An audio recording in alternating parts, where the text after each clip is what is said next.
Thank you for being here in this last session of Friday Ignite Atlanta. Thank you for being so passionate to be here and learn about Windows 10 and Azure AD. This week, I have been very fortunate of hearing a lot of you coming to the booth and asking questions about Windows 10 and Azure AD and all the things that we are doing in EMS, in the Enterprise Mobility and Security Suite. And then we today are going to focus on what is it that Azure AD and EMS bring to you when you think about devices. And in particular, we're going to think about and learn about what Windows 10 brings to the table. So my name is Jairo Cadena. I am a program manager in the Identity Division. I own scenarios that are related to devices, device-based conditional access, Azure AD in Windows 10, Azure AD in iOS and Android, things like this, and how we can enable productivity to users while keeping the resources in the back end secure, manageable, with good governance, and all these things that you are required to do. So let me start with this slide that probably you have seen, probably in every identity session that you have been in Ignite. So these three statistics, and I'm not going to go into detail because probably you have seen or heard all the details about this, but these are three statistics that tell the reality where we are right now. 63% of confirmed data breaches involve weak passwords, and when we think about what EMS can bring to the table, we can talk about MFA.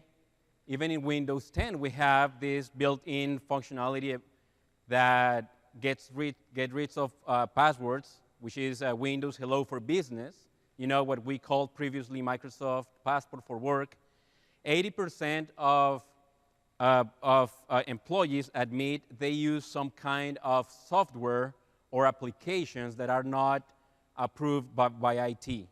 And then the third one shows how little the investments in IT will come in the next year. So you as IT admins are in this world in which you need to enable productivity. You have a world where you have a bunch of cloud applications, on-premises applications. You have employees that use some approved applications, some non-approved, what we call shadow IT. They bring their own devices, iOS, Android, their own Windows. They want to be productive from their phones and everywhere. But you need to have control on this world. Now the question is how can you do that?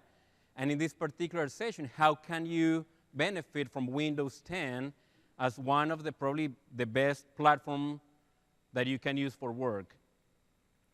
So when we think about EMS and where we are in particular to this session, the value of EMS can be summarized probably in these four buckets. One is that you'll have one identity that will enable access to thousands of applications, both on premises and in the cloud. Then you will be enabling productivity from everywhere, from different devices. And this is probably where we fit better in this spectrum. You will be able to manage identities, manage devices, manage access, have good governance from everywhere, through the cloud. And then you will have peace of mind that those users that are accessing those resources are doing so in a secure way. And you will be able to even prevent issues from happening, at the right moment. So Windows 10 brings this concept of work accounts. In the past, in Windows 7, Windows 8.1, or especially Windows 8.1, you could use your Hotmail account, your Live account. It's a cloud account, it's a consumer account to sign into the device. And you got great experiences with that. You got, your OneDrive was automatically configured with that account. Your email application would configure Hotmail for you directly and things like this. Now, when we think about Windows 10, and the fact that now we have work accounts, naturally working in the device itself, we can summarize this in various benefits. And one of the probably fundamental one that, that customers, consider very beneficial is enabling single sign-on. So, how many of you have Active Directory on premises? Right? Okay, so almost everyone here. So, some 20 years ago, we started thinking about how to, start bringing productivity in the enterprise, and that's when, we started thinking about Windows 2000, and then that's when Active Directory was born, right? And with it, and even before that, domain join was a very specific piece of functionality that brought a lot of value. And the fact that you could have a computer joined to an Active Directory domain, a user working from that computer would be able to be, to enjoy these single sign-on capabilities. So now, you sign into your device, you can go to a file server or to a SQL server, web server, you can print documents without entering credentials again. But of course, that was great until, this reality that we have just discussed, where different devices came into play and then people started to become more mobile, more than ever. Domain join and Azure and Active Directory on premises was just now becoming limited, right? So the fact that now in Windows 10 we have those work accounts, we are bringing that promise of true single sign-on back again. Not only across on-premises applications, but also cloud applications, on-prem apps that are published through the Azure AD application proxy, for example. How many of you have attended sessions around the proxy? Just very few. For the rest of you, you should look it up afterwards, but you can see how you can even enable productivity by projecting your on-prem web applications to the internet through the through the Azure AD application proxy.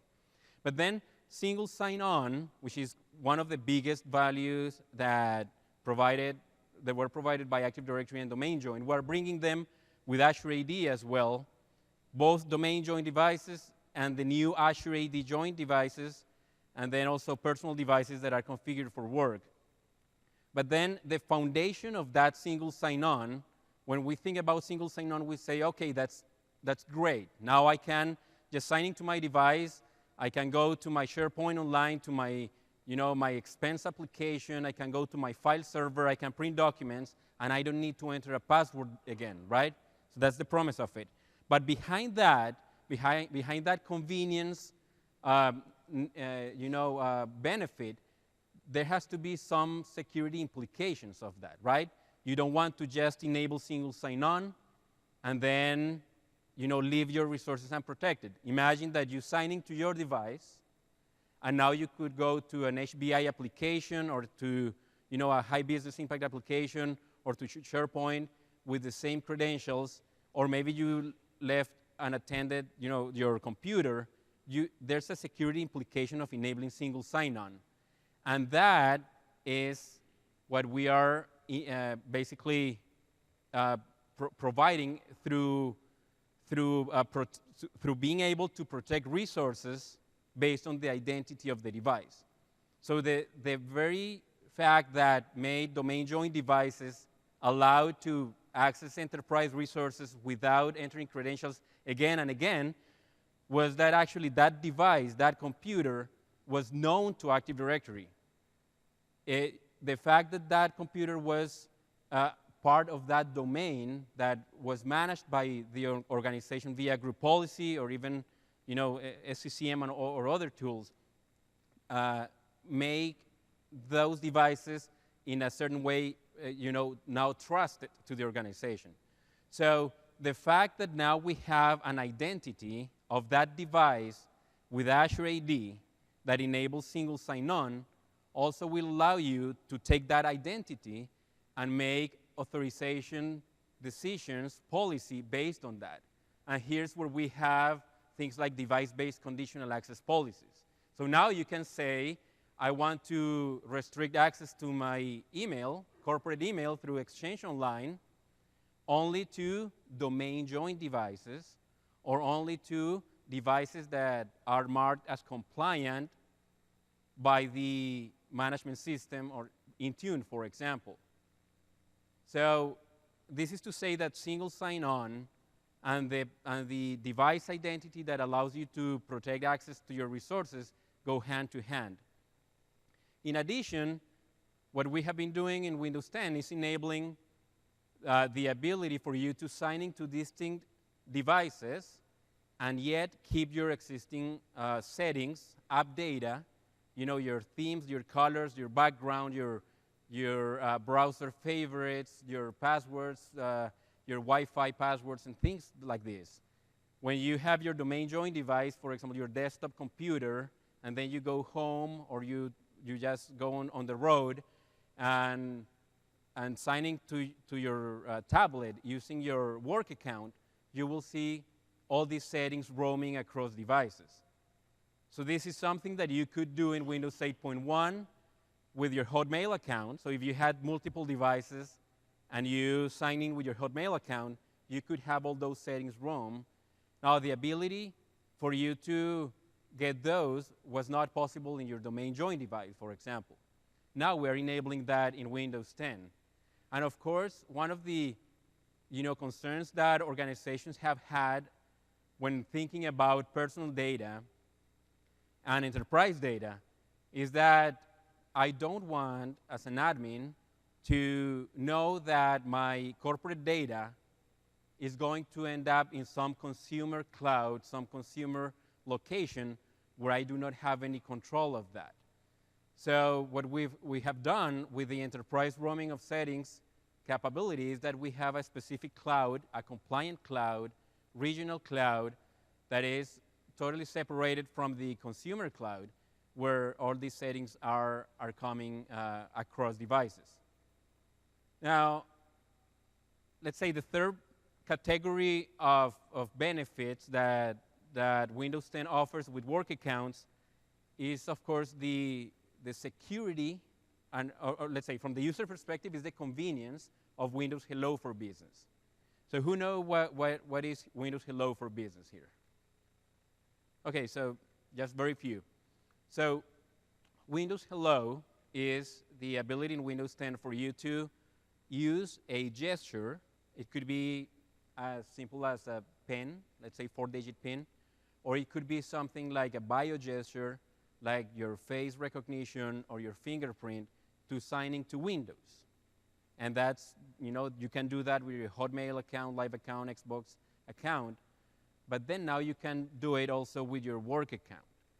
And then what that brings to the table is, of course, the convenience of you just stepping into your device, swiping your finger, or just looking at the camera and signing automatically to your device with the single sign-on capability that we have just described at the beginning.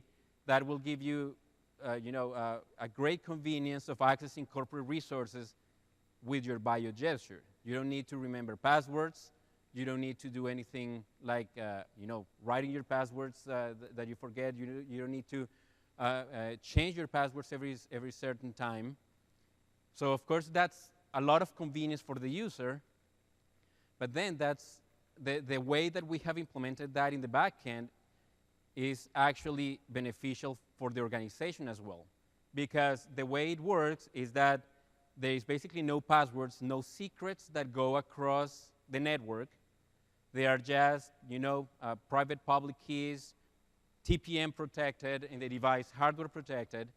And then we have integrated that, signatures and encryption of those keys along with the authentication operations in Azure AD, which brings to the organization the benefit of not worrying about credential theft. And we have seen a lot of cases, even big names in the industry. I mean, just very recently with with Yahoo, but we have seen credit cards stolen because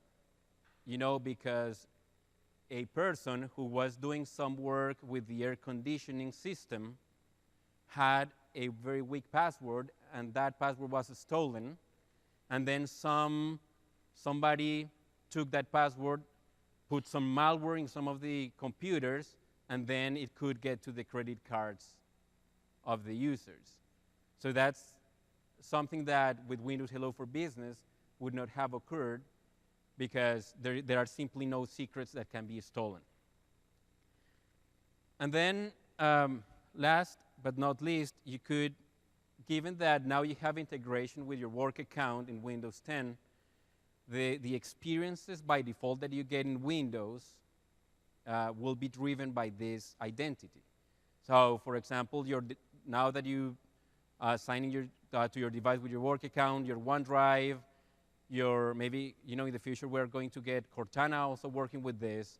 But then one of the benefits is having the ability to get corporate applications using your work account. So now you could go to the Windows Store for Business and then see what are the applications that your organization has made available for you, which is now a benefit for the organization.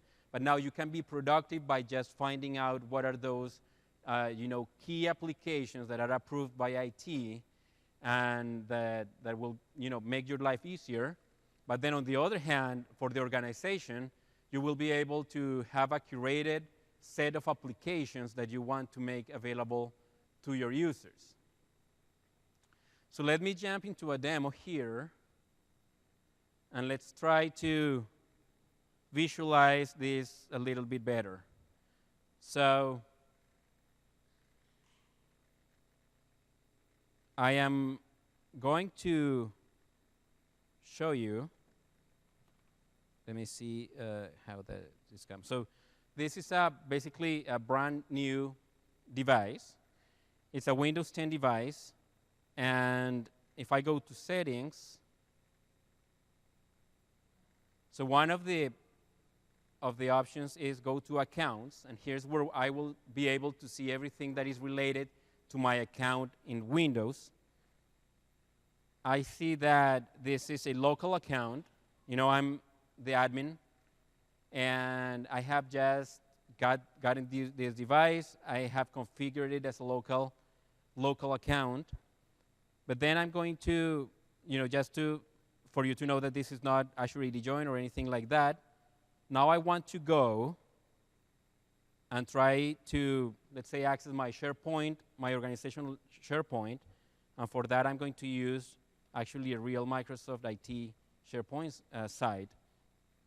So the first thing that I see here is, okay, I need to sign in with my Microsoft corporate account.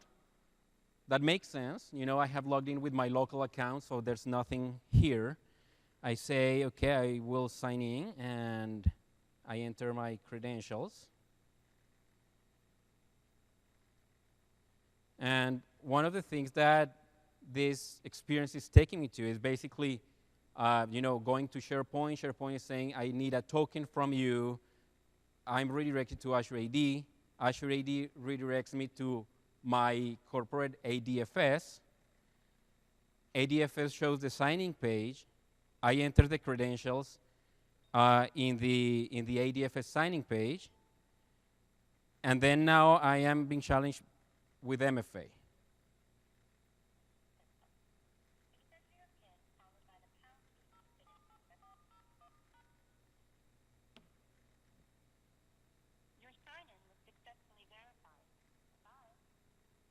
All right, so then I say, okay, yeah, I have MFA, I have my phone, it's easy, I just do that.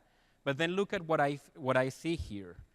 So it tells me you can't get there from here. That's pretty clear. It tells me that this application contains sensitive information and can only be accessed from Microsoft domain join devices or devices or client applications that meet Microsoft management compliance policy. So it tells me, okay, you can go here. Okay, so let's go there and see what happens.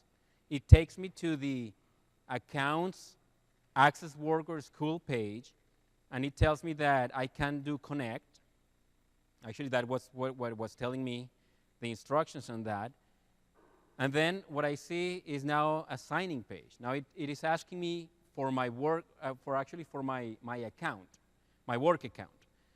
Now, there are three ways that you can configure a device for work. One is domain join, traditional domain join. Now with Azure AD, you can register those devices automatically to the cloud and get all these benefits that we talked about. Then you can join this device to Azure AD directly, which is kind of like the domain join case, but instead of having a trust with on-prem AD, the device will have just a trust with Azure AD. Or I can configure this device as a personal device. I will keep using my Hotmail account to sign into the device, but I will add a work account, and that will give me single sign-on, will give me the ability to do Windows Hello and things like this. In this particular case, let's go over Azure AD in particular. So let's go to do Azure AD join. Now, notice that I am being asked for the work account, but see here, it says alternate actions, join this device to Azure AD. So the default experience that we have here is for my, I'm considering this a personal device. I'm going to add my account, and I will will have my personal data and my organizational data in this device. But I'm going to go to join Azure AD. So this is the new way in which I can configure a work device to be, from everywhere. It's a self-service experience, and then I will be able to have access to my resources. So let's say, I'm going to type my credentials again. And then when I do this, it is taking me to my signing page of the organization. So I have just typed my UPN in the Azure AD signing page. That was the Azure AD signing page. It will find out that Microsoft.com is a federated environment, and then it has an authoritative IDP, which is the ADFS that is registered with Azure AD, and it redirects to my signing page. So this is the ADFS Microsoft signing page, and then I will enter my creds in this page. I'm not entering the credentials in Azure AD. I'm entering the credentials in the ADFS of the organization.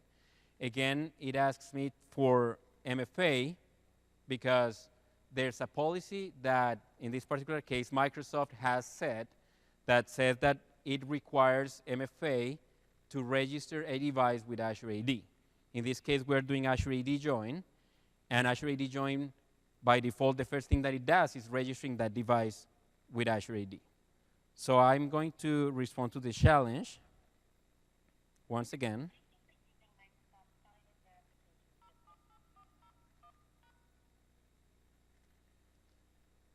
Your sign-in was successfully verified. Goodbye. So what's happening at this point is that I have now a token from ADFS to Azure AD. I'm authenticating to a service that is called Azure DRS, Device Registration Service. A device is created in the cloud. A certificate is brought down to the device. And then once the device is registered, then now the device is going to enroll into Intune, into the management system. So here's just telling me, this is your organization. Make sure that you are joining to the right place. My device gets registered. The device is going to now to the management system, which is also configured in the backend in Azure AD, such that any work account or Azure AD join will automatically enroll into the management system. So now it's telling me that I am all set. Now it tells me, okay, now you can do switch account. And now it tells me that it's connected to Microsoft's Azure AD. And I can just go ahead and do sign out here, right here. So remember, at this point, the way I got to the device was by just signing in with my local account. And now what I'm going to do is use my work account, my Azure AD account, to sign into the device.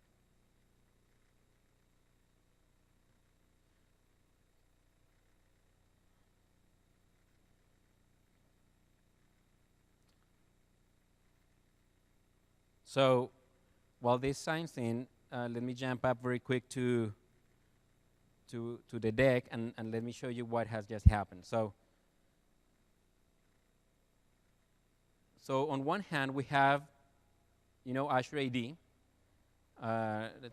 and it has a bunch of users, and one of them is the user who joined the device to the tenant.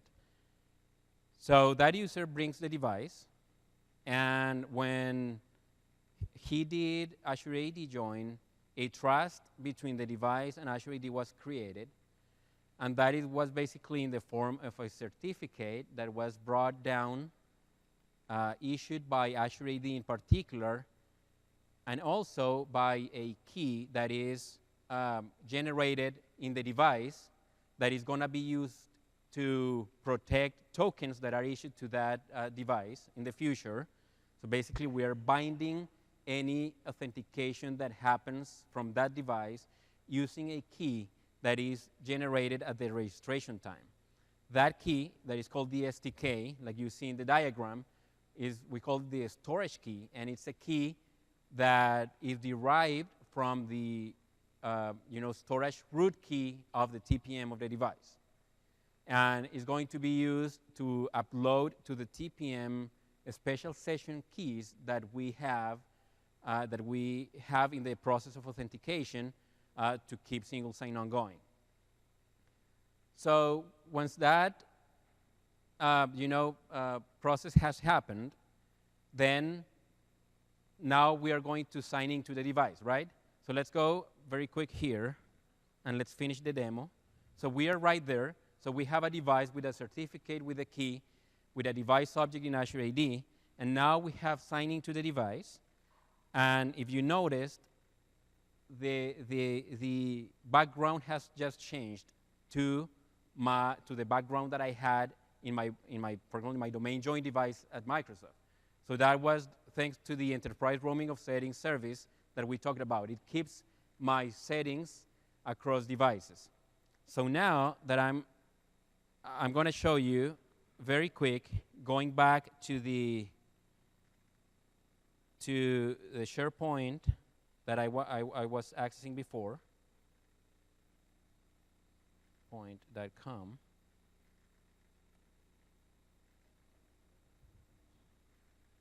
And then you'll see this. And I wanted to do it very quickly on purpose so you can see what's happening. So now the access denied page that I see here is not the same one that I saw in the past.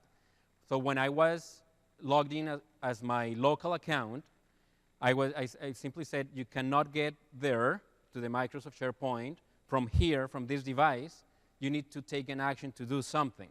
In this particular case, it is telling me you can't get to this resource yet. And the reason is because the management system, in this particular case Intune, is checking policy on the device before it can go ahead and write behind the scenes to Azure AD directly the compliance state of this device. So what happens is that now I'm going to SharePoint. SharePoint is sending me to Azure AD, but now Azure AD is not asking me for credentials. If you see, I didn't enter credentials besides when I sign into my device. But then it recognized my device, but yet it is telling me that that device has not been reported as compliant. Therefore, I cannot give you access yet. So that's part of the. So on one hand, we have the single sign-on benefit that we talked about. On the other hand, we have the device-based conditional access policy to keep my resources secure. So coming back to where we were here in the architecture, so let's see what happened when I signed into the device. So let's look at what's inside the device, and there are three specific components that are involved in the signing of a user in Windows. One is the credential provider, which is basically, the credential UI. The WinLogon UI is where I enter my credentials. And the CredProv is the one who is getting those credentials, and then it is sending them to a component that is very similar to what, with like the Kerberos authentication provider was or is for domain join devices. This is called the Cloud AP, the Cloud Authentication Provider.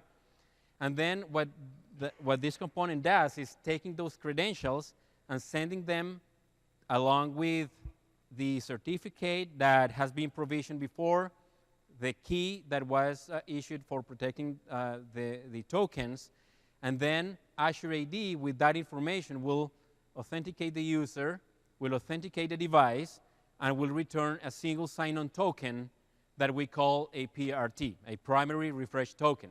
So this is basically the equivalent of a Kerberos TGT in the Kerberos world, in the Windows Integrated Authentication world, but for the cloud.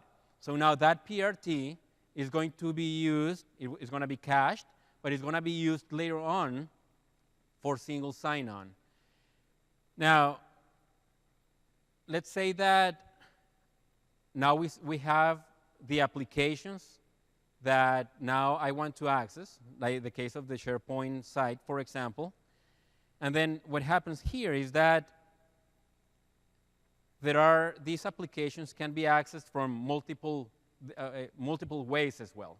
So you could have rich applications, you could have browsers, and in all of those cases, what happens is that the user is going to try to access that application. The client application is going to ask the Web Account Manager, which is a new component in Windows 10, who has access to the PRT, and it will see, okay, do I have a token for this specific application? If I don't, do I have a PRT? If I do, then I will send that PRT to Azure AD in exchange of a token for, let's say in this particular case, SharePoint Online. So the token is returned to the application sends that token to the service application, and the user has access. Now, what we have just seen is how this works behind the scenes against Azure AD, right? But then the promise that we said was we will have true single sign-on, you signing to the device, and then regardless of the application that you access, you won't be prompted for credentials. So actually, there's a totally equivalent half for the on-premises applications, for Windows integrated authentication applications, and actually for ADFS applications as well, in which the same thing happens. So the magic here is that now when you type your credentials in Windows, you are running, those credentials are protected in a protected process, in LSASS. You're secure, nothing can get into that process. And then those credentials are not only sent to Azure AD, but are also sent to AD on-prem. And AD on-prem, of course, will return a Kerberos TGT. The TGT is what is going to be used for single sign-on. So in other words, when you sign into the device, you have a TGT to have access, seamless access to on-prem resources. You'll have a PRT to Azure AD to get seamless access to Azure AD applications. And actually, if you have Windows Server 2016 ADFS, you also will have a PRT for ADFS-based applications. So now all the spectrum of applications will be covered, and by you signing into Windows, you will have single sign-on to all these applications. Now, let's talk very quick about the different types of devices, because if you think about the Kerberos world has existed, for forever, for 16 years already or more. The other half is the new magic for the cloud and ADFS and the modern authentication. But then the question is, if domain joined devices and Azure AD joined devices can do the same thing in respect to single sign-on and authentication, then what's my way of thinking on how to choose one over the other? So again, domain joined devices, have existed for 16 years now and even more, before even Active Directory 2000. They have the trust with AD on-prem. Azure AD join has the trust with Azure AD. And now, domain joined devices can get auto-registered with Azure AD, as I briefly mentioned before. And then the trust with Azure AD will also be created. So now a domain join device will have both trusts to Azure AD and AD on-prem. Azure AD joined device will have just a trust with Azure AD. But yet we saw that the user credentials, given that the password is the same one on-prem or in the cloud, we're talking about one single account that is, bring up through AAD connect to the cloud, regardless if you are federated or not. That user is the same user.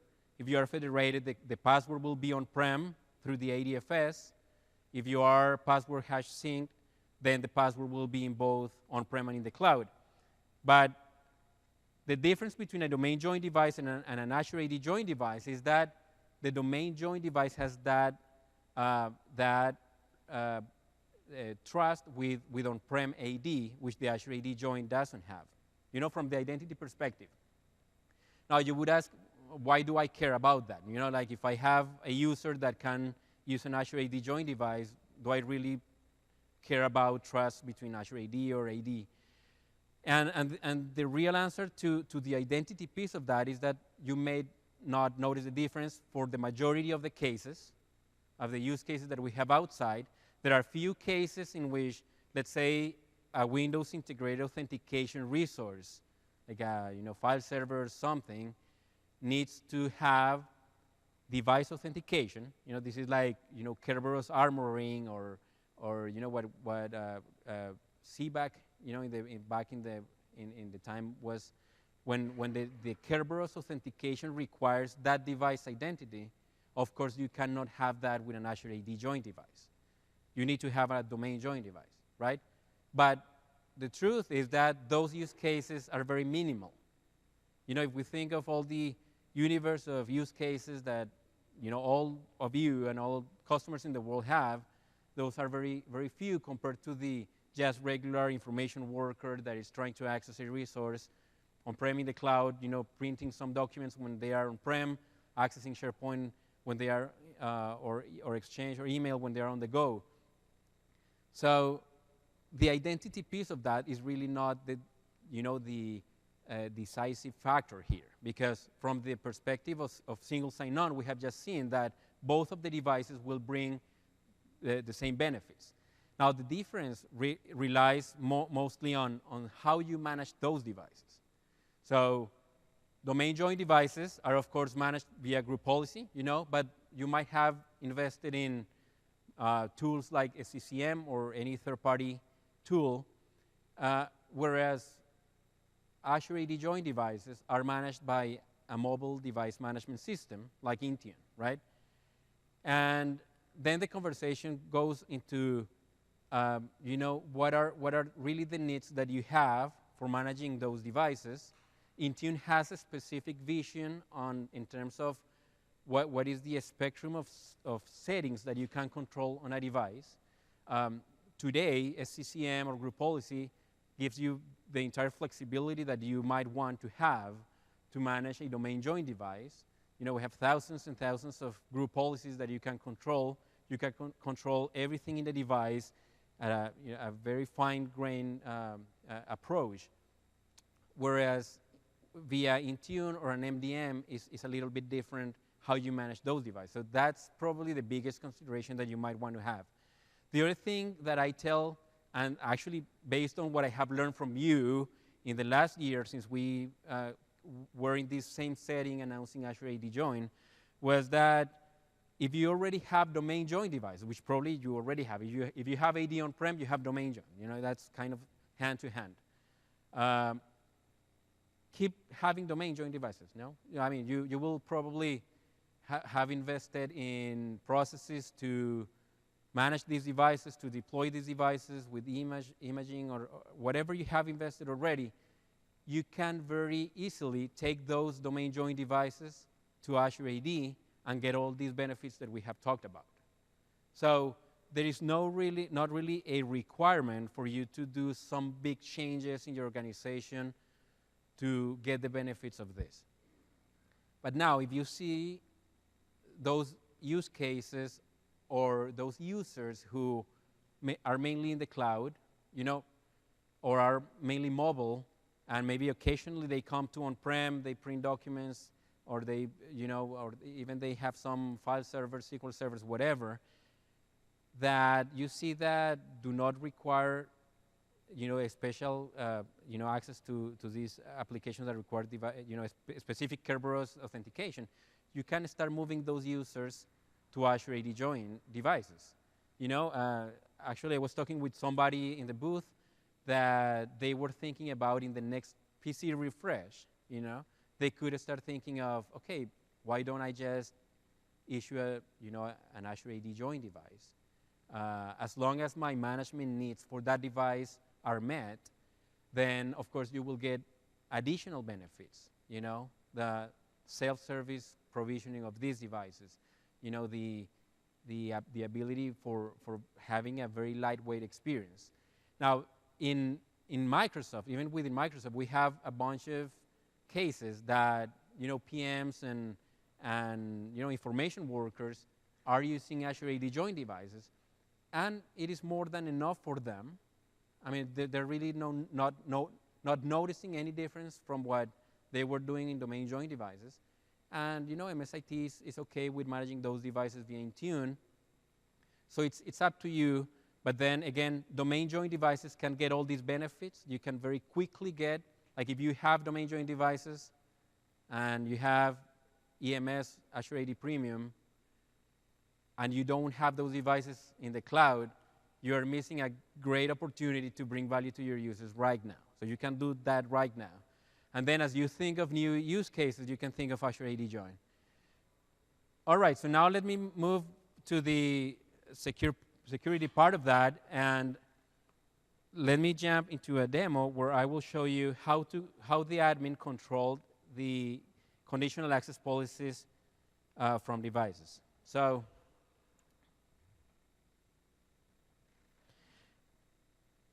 I'm here in my directory, and if I go to applications, I'm going to show you two things. One is, if you see, if you have EMS, you have an Intune subscription, you can go to the Microsoft Intune application, and if you do configure, you will be able to control who will be required to auto-enroll into Intune when you do Azure AD Join, for example. So in this particular case, my policy says that all users that do Azure AD Join will need to have their devices automatically enrolled for Azure AD Join to succeed. I mean, you can do this for controlling rollout or do a proof of concept or things like that. But in general terms, this is something that you should have enabled by default. Now, in terms of what I can do to protect my other applications, if I go to, let's say, for example, Exchange Online, and I want to protect my email, I will find that I will find a Configure tab here, and here is where I will be able to find the conditional access policies that will be applied when users and devices are trying to access this application. In this particular case, is Exchange Online. So the first half of it is basically the MFA and location policies. So I can say that if you are not at work, I will challenge you for MFA, for example. But let's go to the device-based policies, which is the subject of this session. And then when I go and say and enable that, I can apply those policies to specific users, to specific groups. So basically, any user coming from any device will be subject to this policy if they are in this specific group. You could have exceptions to this group, like if you need to react to something in particular, you can have exemptions. But then here's where the policy is. So I can choose between all devices must be compliant, meaning that any user from a device that is trying to access Exchange Online via a mail app or a browser, for example, must be compliant. Now, compliant means that for mobile devices that are managed by Intune, for example, Intune will be able to tell Azure AD whether they are compliant or not. Now, Windows devices in particular have this option in which I can define what compliant means for Windows. So for Windows, of course, I can choose my management system to write compliance into that device object, but which is basically a condition that, or a functionality that is given by SCCM, the latest version of SCCM. I think it's since 1606. You have the ability for SCCM to check compliance in domain joined devices and write through the cloud the compliance bit on the device object in Azure AD. So you can say Windows devices are compliant when domain joined or when they are marked as compliant. So if you don't have SCCM 1606, then of course there's no management system that can write that compliance bit into Azure AD. But as we have just said, you have domain joined devices, you have invested in management of those domain joined devices, and you consider them trusted to the organization. So then you can say that I will treat a domain joined device as compliant to be able to access this application. Now you can say that if you do all devices must be compliant, then platforms that we do not support right now, like Mac, which is actually in the works, will be subject to this. So a Mac user will be denied access. You could actually, if you are in the process of rolling this out to your organization, you can choose specific platforms. And then also you can say whether you want this applied to both browser and native applications. So going to Outlook Web Access in Edge or IE, or whether it's through the Mail app, for example. So anyway, and then there's a provision for Exchange Active Sync in particular that you can say this applies also to legacy mail apps that use Exchange Active Sync to connect to Exchange Online.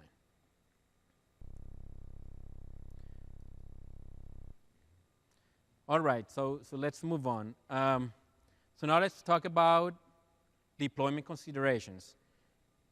Now, before I move on, does anybody have any question? All right. Okay, so when we think about what is it that we need to do to bring those devices to Azure AD, we can think about what do we need to do for domain joined devices, what do we need to do for mobile devices.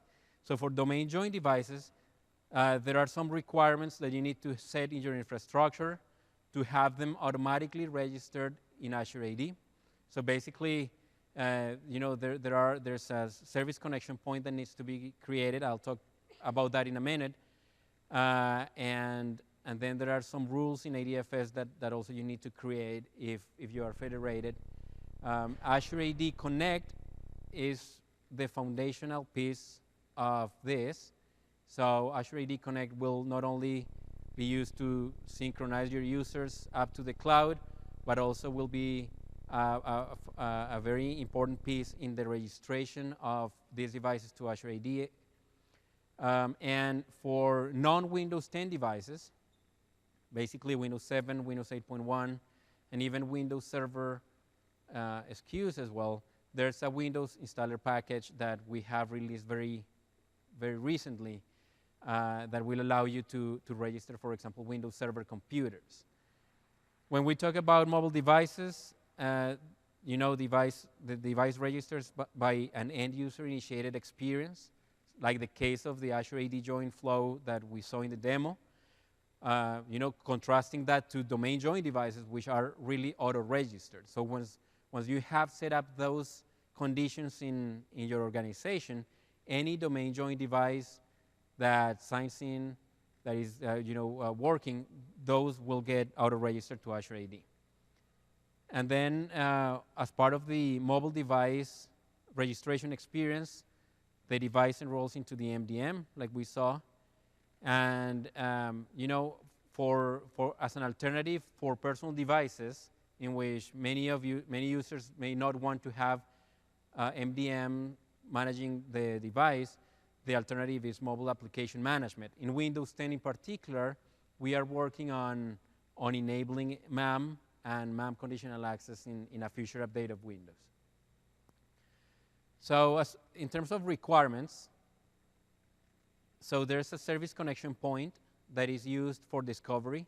So what happens is that when the computer boots up or when the user signs into the device or unlocks the device, the computer is going to go and find a specific object that must be created in the configuration naming context of the forest to where the device is joined to.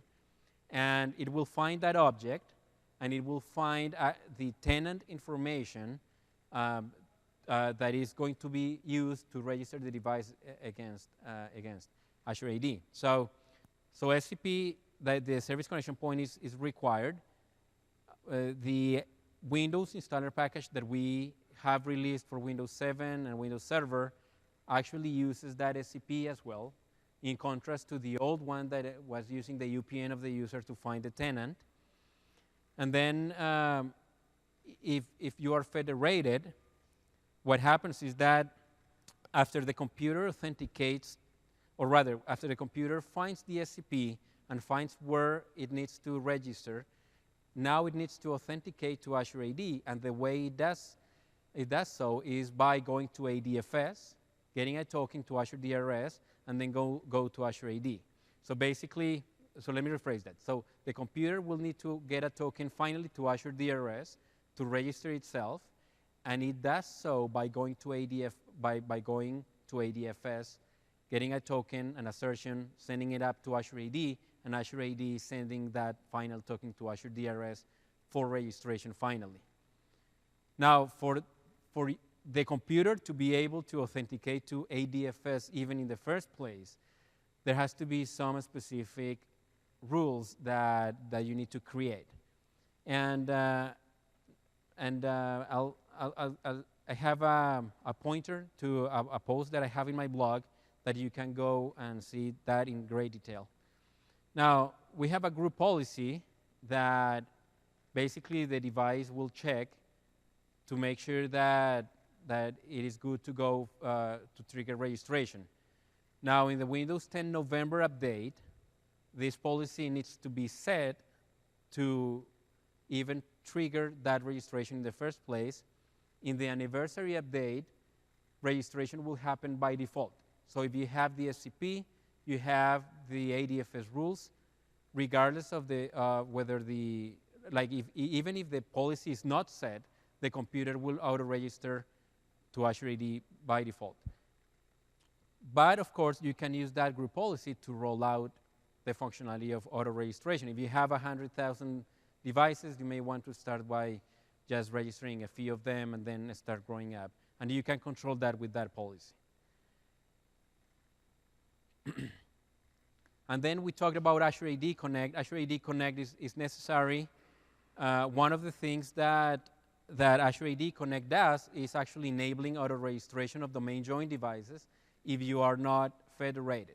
So for organizations that synchronizes password hashes to the cloud, and of course the computer cannot authenticate to Azure AD through ADFS, there's no ADFS in this particular case, then what happens is that the computer will write a credential into its own computer account in on-prem AD, and then Azure AD Connect will detect that this is a Windows 10 device. It has that special credential, and it will basically move that credential up, will create a device object with that credential, and then in the next opportunity that the device has to register, it will go directly to Azure DRS with that credential.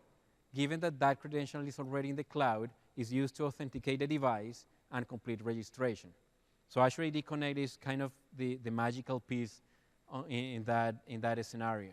And of course, Azure AD Connect, regardless if you are federated or not, what it does is that it will correlate the computer account on-prem to the device object in the cloud. And that means that now the life cycle management of one is tied to the other. So for example, if you disable your computer account on-prem, then you don't want to have the device object enabled in the cloud because you want that to be just a single one. Azure AD Connect will be able to synchronize that for you automatically. So again, that's the pointer to my blog post. There's a great detail on what happens behind the scenes. I won't go at this point into that. So let me jump now to another demo in which I will show you how you can check the state of a computer in terms of whether that device is registered or not with Azure AD and so on. So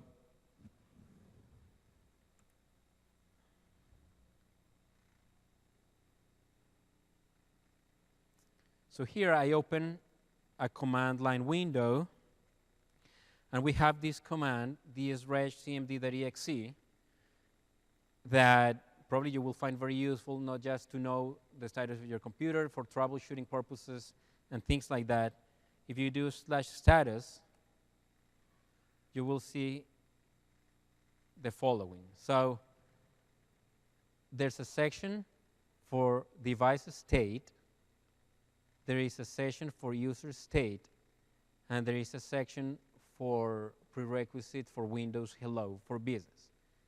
So on the device state section, you'll see the following. You'll see this value, Azure AD join, it says yes. Domain join, it says yes. So this is my Microsoft domain join device.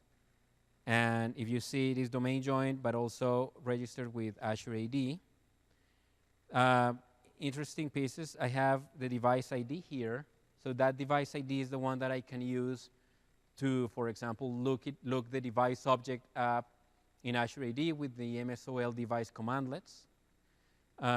This is the thumbprint of the certificate that was provisioned into the device when I registered this device, or rather when it got registered automatically.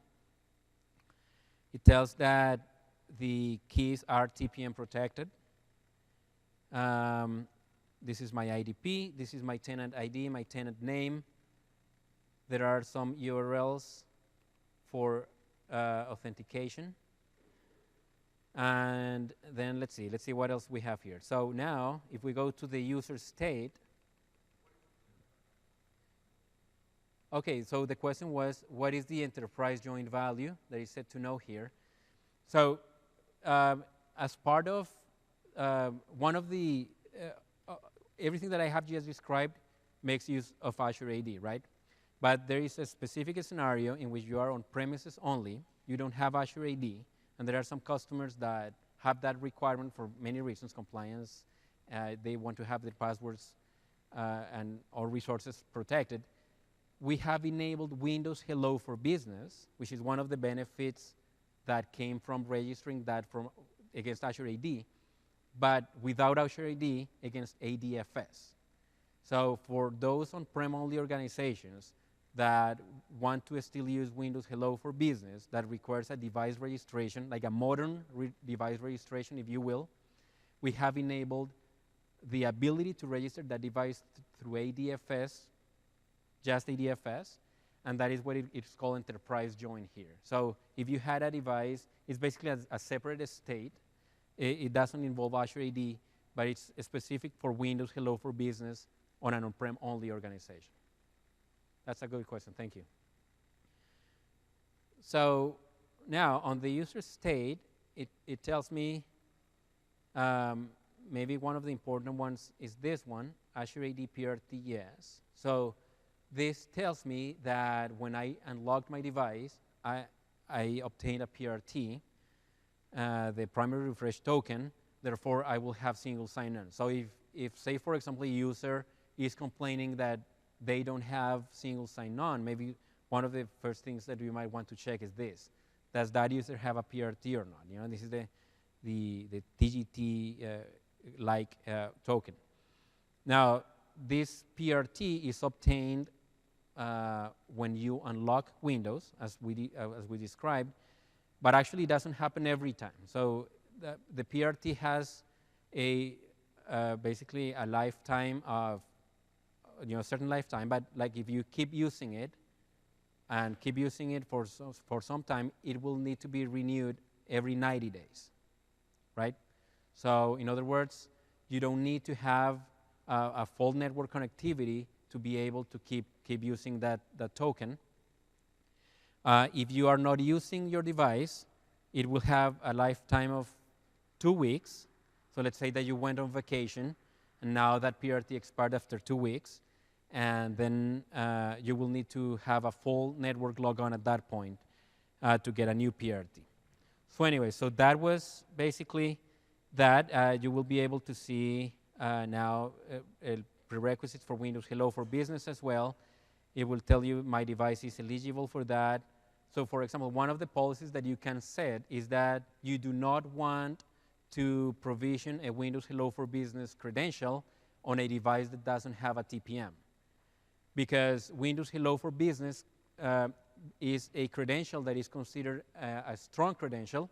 So it's as if you have been signed in with MFA. So anyway, so that was that. And then let me move very quick to here.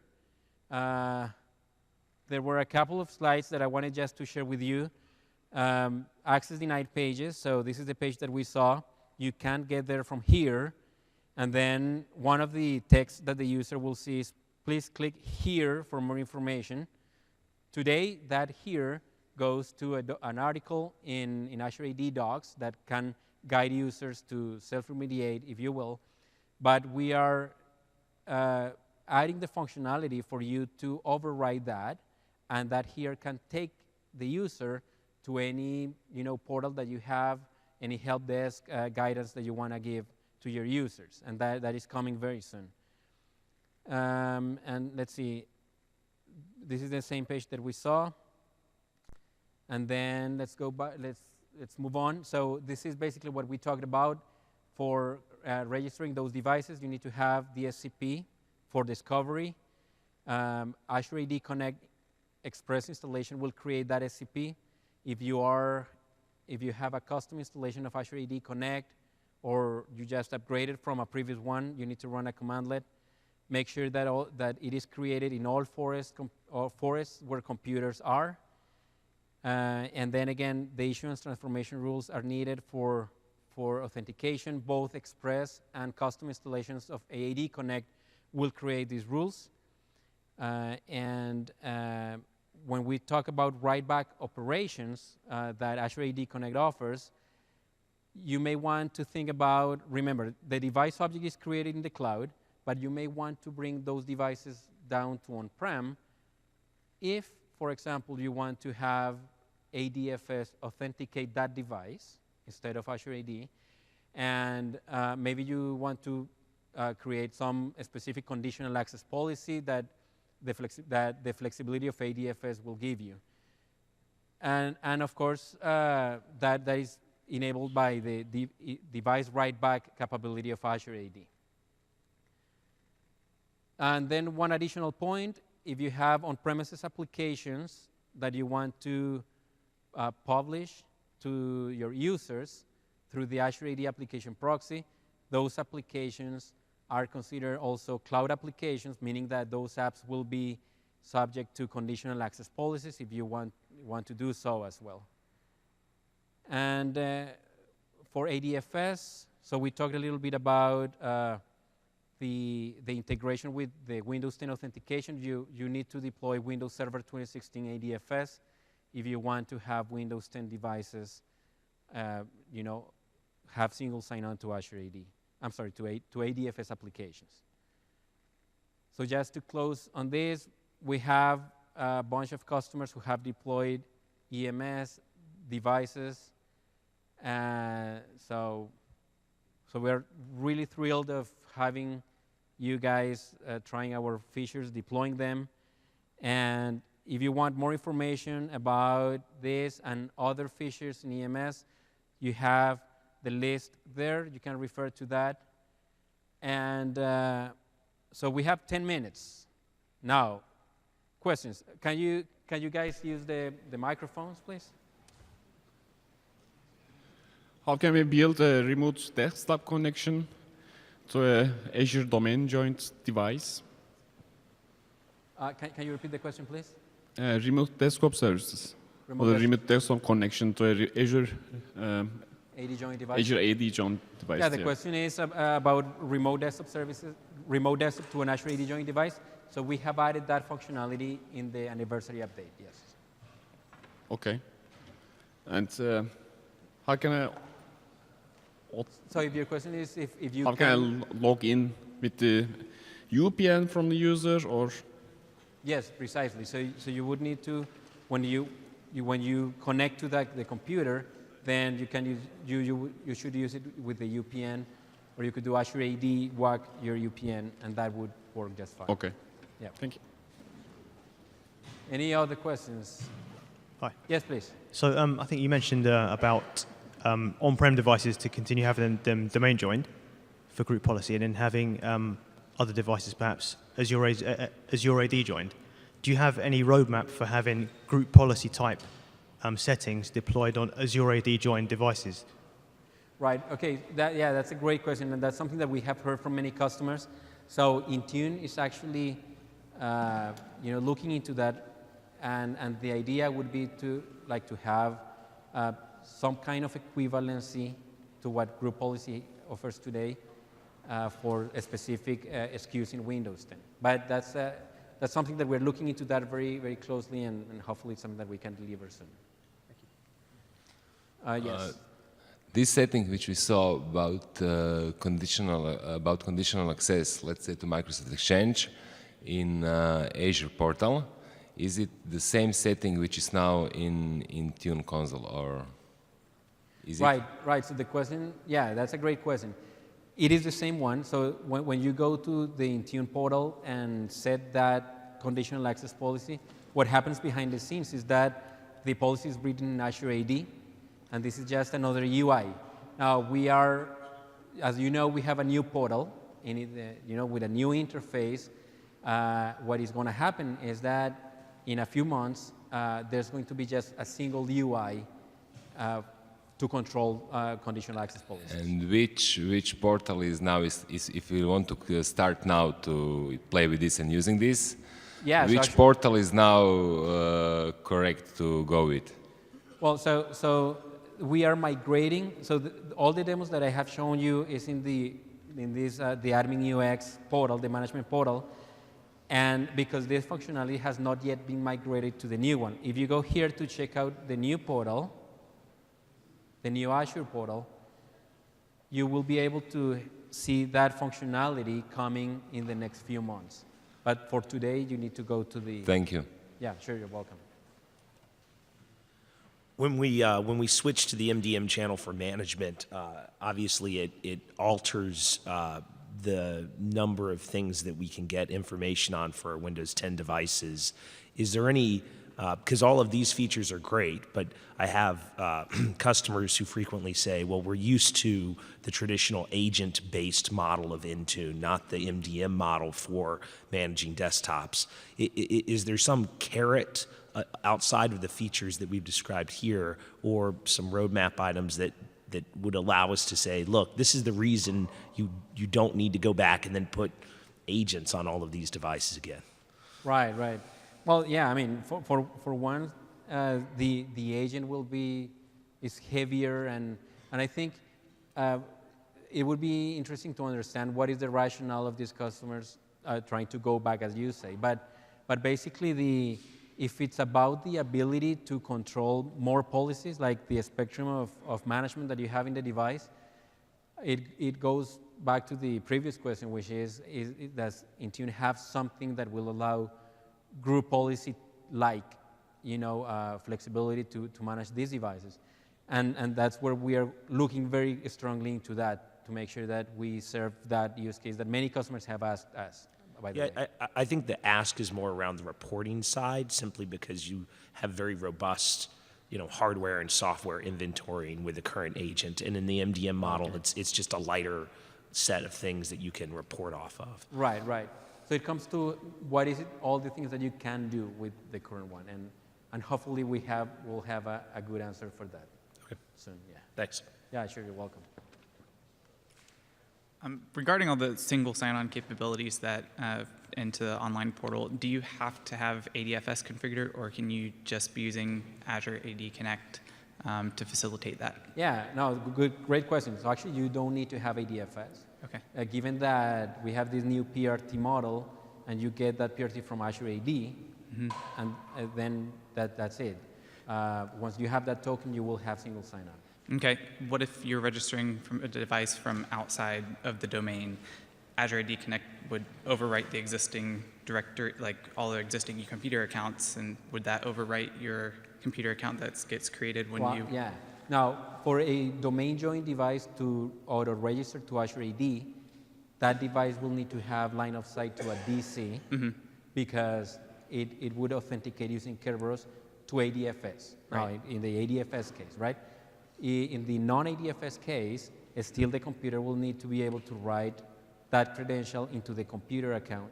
So in other words, to complete registration, the computer will need to be on-prem for domain join devices registering. Right. Now afterwards, then now you can just go out and be productive outside.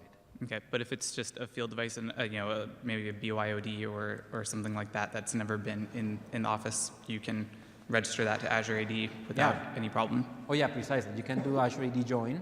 You don't need to be on-prem, from everywhere, and you can jump and be productive right away. Yeah. Okay, awesome. Thank you. Yeah, thank you. Hi, as a freelance, I work for different companies with different Azure Active Directories.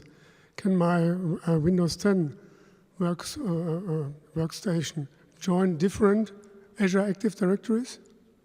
I'm sorry, can you repeat the question? Can my workstation join different Azure Active Directories at the same time? Yeah, that's a great question. And you cannot, at this point, first of all, Azure AD Join is treated as a work-owned device, which means that it has a relationship with just one single organization, especially in the management side. Now, you don't want, as an organization, to have devices accessing your organization and devices that are your devices, work devices, to be managed by a different organization. Now, the personal device case, so we have domain join, Azure AD join, and personal cases in which you sign in with your Hotmail account, but you add a work account. Let's say you add your Contoso account, and you have single sign-on. We're looking into allowing multiple of these in a future update of Windows. So that's the case of the consultant scenario. You probably have contracts in different organizations. You want to be productive in each of them. And the question is how you can do that. Today, you can have just one single registration. We are looking into enabling that scenario, and especially not with MDM, but with MAM, with mobile application management. So in that case, the device will still be registered with multiple organizations, but probably the way you get to access to these applications is through MAM, not through MDM. But it's something that is not supported right now that we're looking into. Thank you. So we're using direct access all over the place. Is this going to interfere in any way with direct access?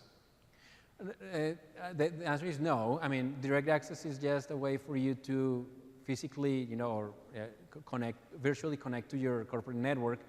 By the way, it could actually complement, if you will. I'm not talking about direct access in particular, but VPN in general, which is some things that actually it's in preview that we want to enable very quick in public and GA is the ability for you to control access to your VPN based on a conditional access policy. So for example, you can say that only compliant devices can connect to my VPN, or only domain join devices can.